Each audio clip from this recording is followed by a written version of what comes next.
श्री शिवाय नमस्तुभ्यम हर हर महादेव। नमस्कार प्रिय भक्तजनों, जैसा कि आप सभी जानते हैं कि रमा एकादशी का व्रत 2 दिन तक रखा जाएगा। मतलब आज 27 अक्टूबर को भी रखा गया कुछ भक्तों ने रमा एकादशी का व्रत, और कुछ भक्त 28 अक्टूबर को भी रखेंगे रमा एकादशी का वक्त।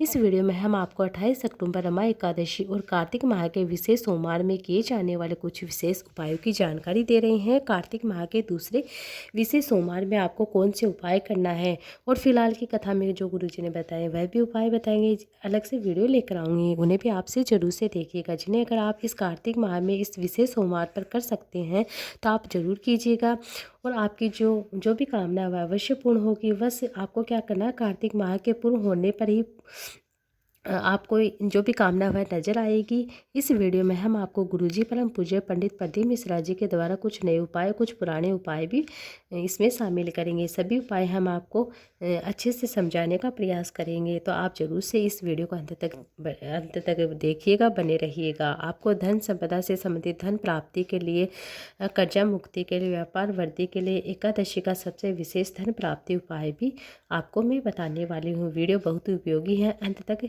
बने रहेगा। आप चाहो तो इन 4 में से कोई भी उपाय अपनी आवश्यकता के अनुसार 1 या 4 उपाय कर सकते हैं। इस रमा एकादशी कार्तिक सोमवार का अधिक से अधिक आप लाभ प्राप्त कर सकते हैं। एकादशी का व्रत तब रखा जाता है जब उदय तिथि में एकादशी तिथि होती है। 27 अक्टूबर और 28 अक्टूबर दोनों तिथियों में उदय तिथि प्राप्त हो रही है। ऐसा अवसर बहुत ही कम देखने को मिलता है। ऐसे अवसर में आपको गुरुजी परम पूज्य पंडित प्रदीप मिश्रा जी के द्वारा बताए गए उपाय आपको मैं बता रही हूँ। सबसे विशेष धन प्राप्ति का उपाय है। सोमवार के दिन भी मतलब सोमवार का दिन है तो आप ये उपाय अवश्य कीजिएगा। 28 अक्टूबर को करना है आपको। 1 कलश 1 लोटा जल लेना है, भोले बाबा के मंदिर में पहुंच जाना है। भोले बाबा के मंदिर में पहुंचने के बाद जल से भरे हुए 1 लोटे जल को आपको 7 बेलपत्र उसके अंदर डालकर लेके जाना है। अगर आपके पास बेलपत्र नहीं तो आप शिवलिंग पर चढ़े हुए बेलपत्र भी ले सकते हैं। उसके अंदर थोड़ा सा गंगा जल डालना है।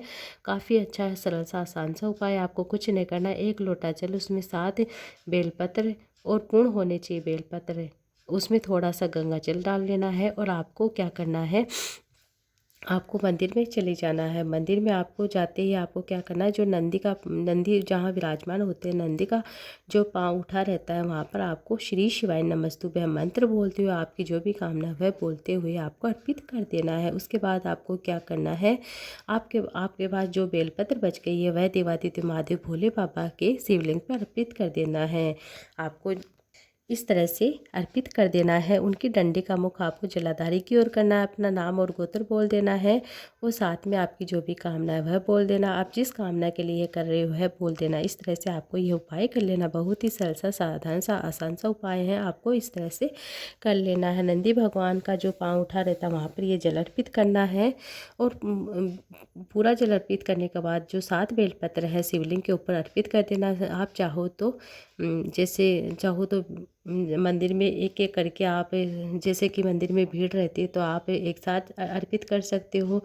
अगर मंदिर में भीड़ नहीं है तो आप आराम से कर सकते हो। श्री शिवाय नमस्तुभ्यं मंत्र बोलते अपनी कामना बोलते हुए मंदिर में एक एक आप शिवलिंग के ऊपर अर्पित कर सकते हैं बेलपत्र। इसके बाद हाथ जोड़कर भोले बाबा से निवेदन करें, अपनी मन की बात बोल सकते हैं। गुरुजी ने कहा है कि धन प्राप्ति का सबसे विशेष उपाय है। अगर आप यह उपाय कर लेते हैं तो आपके घर में कभी भी धन संपदा की कमी नहीं होगी। व्यापार है तो व्यापार आगे बढ़ता ही चला जाएगा। अगर आपके घर में कोई ऐसा सदस्य है जो आपकी बातें नहीं सुनता है, अपशब्द कहता है, आप चाहे आपका बेटा हो, पति हो, या कोई भी घर का कोई सदस्य हो, गलत मार्ग पे चल रहा है, तो आप जैसे कि गलत व्यसन में डूबा हुआ है, गलत संबंधों से लिप्त हो रहा है, आपको एक सरल सा आसान सा उपाय करना। आपको क्या करना, काली मिर्च में आपको क्या करना, काली तिल लेनी है। एक काली मतलब थोड़े से काली तिल लेना है, 1 चुटकी काली तिल ले लीजिए। आपको क्या करना, काली तिल को आपको भोले बाबा के मंदिर में जाकर शिवलिंग के ऊपर अवधूतेश्वर महादेव का नाम लेकर या फिर शंभेश्वर महादेव का नाम लेकर अर्पित कर देना। ध्यान से सुनिएगा, आपको 2 नाम लेने की आवश्यकता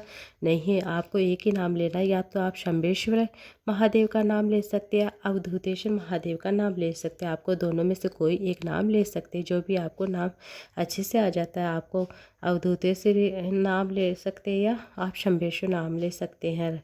श्रम्भेश्वर महादेव, अवधूतेश्वर महादेव नाम लेते हुए आपको काली तिल शिवलिंग के ऊपर अर्पित करना है। उसके बाद आपको थोड़ी सी काली तिल को भगवान से निवेदन करके जो व्यक्ति है उसके लिए आपको वह लेकर आ जाना है, उससे खिला देना है। नाम और गोत्र बोलते हुए आपको थोड़ी सी काली तिल को आपको प्राप्त कर लेना है। थोड़ी सी काली तिल को आपको प्राप्त करने के बाद आपको इस काली तिल को उस व्यक्ति को खिला देना है। आप अगर उसे खिलाएंगे तो वो खुद खा ले तो अच्छी बात है, नहीं तो अन्यथा आप उसे भोजन मिलाकर भी, रोटी मिलाकर भी उसे खिला सकते हैं। गुरुजी ने कहा कि ये अपशब्द का उपयोग करना छोड़ देगा और गलत मार्ग में वह स्वयं सत्य मार्ग में चलना शुरू कर देगा। भोले बाबा की कृपा से उसे इस तरह से आपको यह कामना अवश्य पूर्ण होगी। आप उसे यह भी प्रयास कर सकते हैं, उसे कहे कि आप भोले बाबा के मंदिर में एक बार व्यक्ति स्वयं करना चाहता है तो वह स्वयं भी कर सकता है।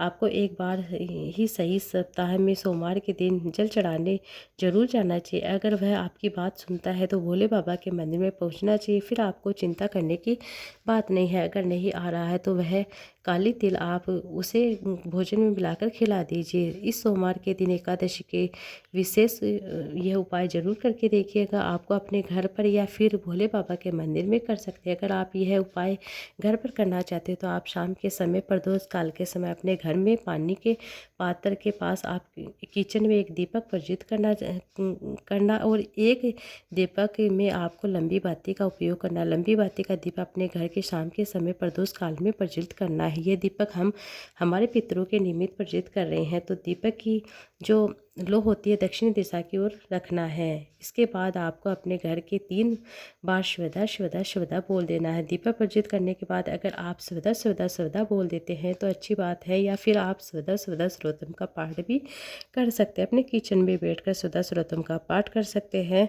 और अगर आप अपने मंदिर में जा रहे हैं तो आप आपके पास मतलब टाइम है, आप तो मंदिर में भी कर सकते हैं। शिवदा सर्वोत्तम का पाठ काफ़ी अच्छा आसान सा सरल सा उपाय है, आप उसे ज़रूर से करके देखिएगा। गुरुजी ने कहा कि अगर आपके जीवन में पैसे की तंगी बनी हुई है, एक कमा रहे हो, ₹1.25 खर्च होता है, जीवन में पैसा आ ही नहीं रहा है, घर में कोई ना कोई हमेशा बीमार बना रहता है, तो हमेशा बीमारी में जा रहा है, तो यह सब आपका पितर दोष के कारण होता है। एकादशी की विशेष तिथि में अगर आप यह सरल सा आसान सा उपाय अपने घर पर ही कर लेते हैं तो आपको पितर दोष एवं अन्य कई दोषों से मुक्ति मिल जाती है। आपके घर में पैसा भी रुकता है, बीमारी भी दूर होती है। अगर आप यह उपाय भोले बाबा के मंदिर में जाकर करना चाहते हैं तो आप सुबह के समय, आप 28 अक्टूबर सोमवार के दिन, कार्तिक सोमवार है, एकादशी भी है, सुबह के दिन 1 लोटा जल आपको लेकर जाना है। 1 लोटा जल आपको लेकर जाना है और जल अर्पित करते जाना है। वैसे जल अर्पित करते हैं वैसे ही कर देना। सबसे पहले गणेश जी भगवान के पास थोड़ा सा जल अर्पित कीजिए, उसके बाद कार्तिक जी के स्थान पर जल अर्पित, उसके बाद माता शोक सुंदरी के स्थान पर जल अर्पित कीजिए। उसके बाद शिवलिंग का जो कटी भाग होता है, माता पार्वती के जो हस्त कमल होते हैं, वहाँ पर जल अर्पित करना है। और अंत में श्री शिवाय नमस्तुभ्यं मंत्र बोलते हुए आपको देवादिदेव महादेव भोले बाबा की शिवलिंग के ऊपर अर्पित कर देना है। वैसा ही ये जल अर्पित करने के बाद आपको 3 बार ताली बजाते हुए शिवदा शिवदा शिवदा बोल देना है। अगर आप मंदिर में ही शिवदा सर्वोत्तम का पाठ करना चाहते हैं तो आप बैठकर कर सकते हैं, स्तुति कर सकते हैं, या फिर आप 3 बार शिवदा बोल सकते हैं तो भी पर्याप्त है। ये उपाय अगर आप मंदिर में जा रहे हैं, जाना चाहते हैं तो शिवलिंग पर जल चढ़ाने के बाद कर सकते हैं। फिर आप अपने घर में भी कर सकते हैं, शाम के समय, प्रदोष काल के समय कर सकते हैं। जिन प्रदोष काल लोगों को पता नहीं है वह जान लीजिए। सूर्य अस्त के 45 मिनट पहले से और 45 मिनट के बाद का जो समय होता है उसे हम प्रदोष काल का समय कहते हैं। उस समय आप ये उपाय कर सकते हैं। सूर्य दिखाई ना दे, सूर्य की रोशनी हो, थोड़ा सा आपको उजाला दिखाई दे, वही प्रदोष काल का समय होता है। प्रदोष काल में भोले बाबा की पूजा का बहुत अधिक महत्व होता है। बढ़ते हैं अंधे विशेष उपाय की ओर। अगर आपकी कोई भी कामना है लंबे समय से पूरी नहीं हो रही, भोले बाबा भोलेनाथ के शिवलिंग में जो माता शोक सुंदरी का स्थान होता है, बीच में मोटी सी लाइन होती है, वह माता सुख सुंदरी का स्थान होता है। गुरुजी ने कहा है कि स्थान 64 और उसके आगे जो थोड़ा सा खाली स्थान होता है वहाँ पर 64 योगिनी अष्ट सिद्धि नव निधियों का स्थान होता है। उस स्थान पर आपको अपनी हथेली रखना है। श्री शिवाय नमस्तुभ्यम मंत्र बोलते अपनी जो भी कामना वह बोल देना, भोले बाबा से बोल देना, ये मनोकामना बोल भोलेनाथ 3 माह में अंदर पूरी कर ही देते हैं। शिवलिंग में कुछ विशेष स्थान होते हैं जहाँ पर स्पर्श मात्र कर लेने से आपकी मनोकामना पूरी हो जाती है।